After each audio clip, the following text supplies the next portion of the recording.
نحمدہ و نصلی علی رسولہ الکریم خاتم النبیین صلی اللہ علیہ وآلہ وسلم اما بعد فاعوذ باللہ من الشیطان الرجیم بسم اللہ الرحمن الرحیم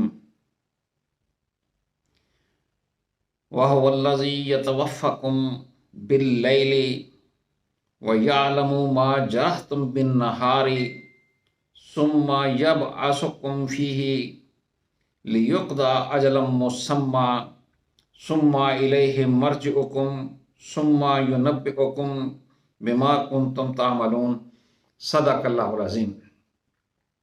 سامعین محترم، میں نے آپ کے سامنے سورہ انعام کی آیت نمبر 60 تلاوت کی ہے۔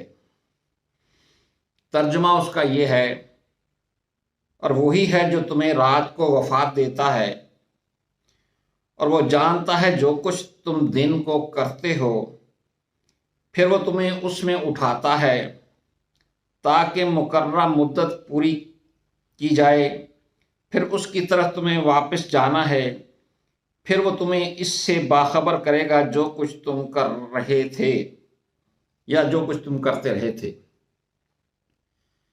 سامعین محترم، آج کل ٹیکنالوجی جس قدر تیزی سے ترقی کر رہی ہے، اسی قدر تیزی سے قرآن مجید کو سمجھنا آسان ہوتا چلا جا رہا ہے۔ یہ اللہ تعالیٰ نے ہمارے انسان کے جسم کے اندر جو روح پھونکی ہے، اس کے متعلق یہاں پر تفصیل موجود ہے، اور میں آپ کو جدید سائنس کی روشنی کے اندر اس کو سمجھانے کی کوشش کرتا ہوں کہ جس طرح باقی چیزوں کے ذریعے سے اللہ تعالیٰ انسان کے اعمال کو محفوظ کر رہا ہے، فرشتے ہیں، زمین ہے، اور اسی کے اندر ایک چیز جو انسان کے نامہ اعمال کو تیار کرنے کے لیے رکھی گئی ہے، وہ روح ہے۔ ہم جو بھی اعمال کرتے ہیں دن میں یا رات کو، وہ سارے کے سارے ہماری روح کے اوپر چسپاں ہو جاتے ہیں، ان کا اثر ہماری روح کے اوپر ریکارڈ ہو جاتا ہے، اور اس ریکارڈ کو انسان کے لیے بطور نامہ اعمال استعمال کیا جاتا ہے۔ اور وقت ملا تو انشاءاللہ کبھی کسی وقت سنن نسائی کی ایک حدیث آپ کے سامنے بیان کروں گا، جس کے اندر روح اللہ کے پاس جاتی ہے تو پھر اس کے ساتھ کیا ہوتا ہے۔ وہ اعمال انسان کی روح کو یا پاک کر دیتے ہیں اگر اچھے اعمال ہیں، اور اگر برے اعمال ہیں تو روح بدبودار ہو جاتی ہے، ناپاک بن جاتی ہے۔ اب اسی چیز کو اسی آیت کے اندر بیان کیا گیا ہے کہ وہی ہے جو تمہیں رات کو وفات دیتا ہے۔ موت دو طرح کی ہوتی ہے۔ جب انسان کے جسم سے روح نکل جاتی ہے تو اس کو، اس حالت کو بھی موت کہتے ہیں، اور یہ ہر روز دن کے اندر یہ عمل دہرایا جاتا ہے۔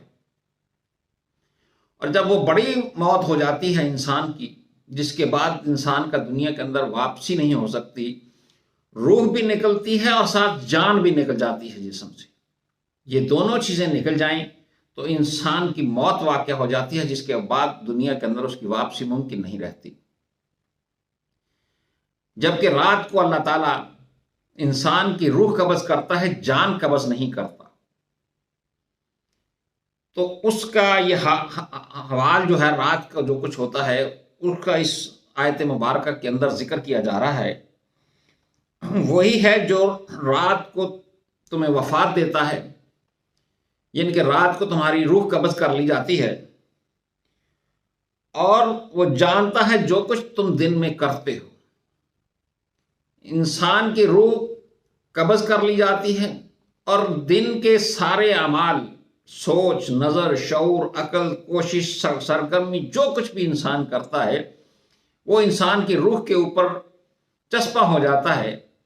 اس کی آج کل کے دور کے اندر اگر کمپیوٹر کی زبان میں کہیں تو ان سارے اعمال کی کاپی کر کے اس کے نامہ اعمال کے اندر پیسٹ کر دی جاتی ہے، نامہ اعمال کی فائل کو مکمل کر لیا جاتا ہے اس دن کے لیے، اور پھر وہ تمہیں اس میں اٹھاتا ہے۔ اگلے دن جب روح واپس کر دی جاتی ہے تو اللہ تعالیٰ انسان کو نئی زندگی دیتا ہے۔ انسان صبح کو اٹھتا ہے تو ایک نئی زندگی کے ساتھ اٹھتا ہے، اور وہ اس مدت تک یہ سارا عمل دہرایا جاتا ہے۔ اجل مسمى ایسی مدت ہے جس کا کسی کو علم نہیں سوائے اللہ کے۔ اس مدت تک انسان نے کب مرنا ہے یہ اللہ کے سوا کوئی نہیں جانتا، تاکہ وہ مدت پوری کر لی جائے۔ رات کو وفات دی، روح قبض کر لی، اس کے نامہ اعمال کو، اس کے جو کچھ وہ دن میں کرتا رہا ہے اس کے نامہ اعمال کے اندر کاپی پیسٹ کر دیا، صبح کو پھر زندگی لوٹا دی، اور یہ اس مدت تک چلتا رہتا ہے سلسلہ جو صرف اللہ جانتا ہے اور کوئی نہیں جانتا۔ ثم الیہ مرجعکم، پھر اس کی طرف تمہیں واپس جانا ہے۔ ایک دن تمہیں اس کی طرف مکمل طور پہ واپس جانا ہے جس دن انسان کی روح اور جان دونوں نکال لیے جائیں گے۔ ثم ینبئکم بما کنتم تعملون، پھر وہ تمہیں اس سے باخبر کرے گا جو کچھ تم کرتے رہے تھے۔ یہ روز محشر کی بات ہے کہ پھر روز محشر والے دن تمہارا نامہ اعمال کھولا جائے گا اور خود تمہارے ہاتھ میں دے دیا جائے گا کہ لو یہ اپنا نامہ اعمال تم پڑھو۔ یہ روزانہ کی فائل ہے جو اکٹھی کر کے تمہاری زندگی کی تمہیں دے دی گئی ہے۔ اسی طرح سورہ زمر کی آیت نمبر 42 وہ بھی بالکل اسی پروسیس کو مکمل طور پر انسان کے سامنے رکھتی ہے۔ اللہ یتوفی الانفس حین موتہا، اللہ موت کے وقت روحیں قبض کرتا ہے۔ واللتی لم تمت فی منامہا، اور جو ابھی مرا نہیں اس کی روح نیند میں قبض کر لیتا ہے۔ فیمسک التی قضی علیہا الموت، پھر جس پر وہ موت کا فیصلہ نافذ کرتا ہے اسے روک لیتا ہے۔ وَيُرْسِلُ الْأُخْرَى إِلَىٰ أَجَلٍ مُّسَمًّى، اور دوسری روحوں کو ایک مدت مقرر کے لیے واپس بھیج دیتا ہے۔ جن نیند کے بعد روح قبض کر لی اور جن کی ابھی موت کا فیصلہ اللہ نے نہیں کیا ان کی روحوں کو واپس بھیج دیتا ہے اس مدت کے لیے جو صرف اللہ جانتا ہے کہ اس انسان کی زندگی کتنی ہے۔ ان فی ذالک الآیات لقوم یتفکرون، اس میں بڑی نشانیاں ہیں ان لوگوں کے لیے جو غور و فکر کرتے ہیں۔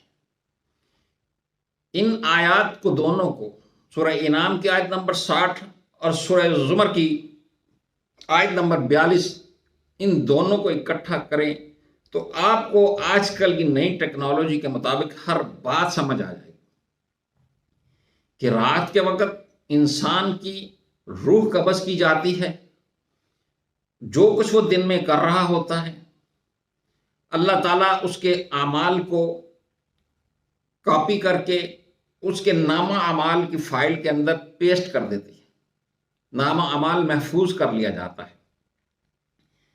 پھر جن لوگوں کو کہ ابھی موت کا فیصلہ اللہ نے نہیں کیا ہوتا، فائنل موت کا فیصلہ نہیں کیا ہوتا، تو ان روحوں کو دوبارہ واپس بھیج دیا جاتا ہے۔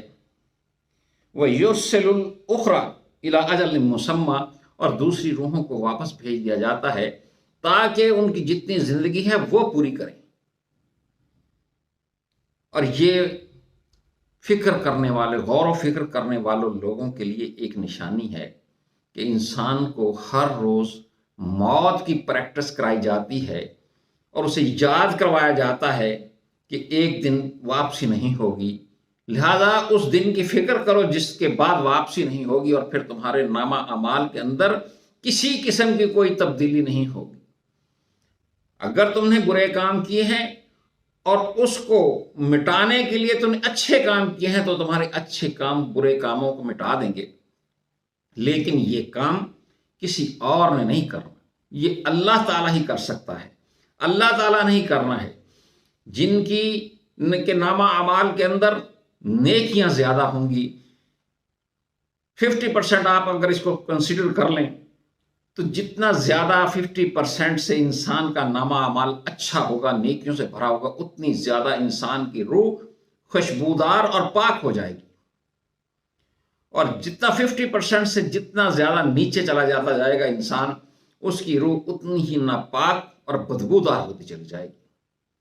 اور اسی حساب سے انسان کو روز جزا کے دن جب اس کی جزا و سزا کا فیصلہ کر دیا جائے گا، ہر غور و فکر کرنے والے کے لیے اس کے اندر نشانی ہے کہ انسان سوچے کہ میں نے مرنا ہے، یہ دولت، یہ کوٹھیاں، یہ اثاثے، یہ بری حرکتیں، یہ ہمارے کسی کام نہیں آئیں گی۔ یہ چلاکیاں، ناحق حکومت کے اوپر قبضے کرنے، ناحق کسی کا حق مار لینا، اس کا ایک دن حساب ہونا ہے۔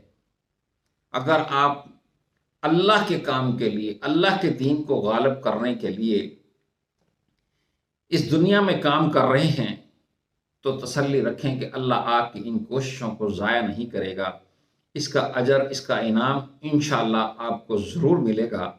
لیکن اگر آپ نے حکومتیں اور اقتدار اور طاقت اور عہدے اس لیے حاصل کیے ہیں کہ آپ صرف اپنی دنیاوی زندگی کو اچھا بنا سکیں، اپنے عیش و آرام کو اچھا بنا سکیں، اور اللہ کے دین کو بگاڑا ہے، تو اس کی سزا ضرور ملے گی۔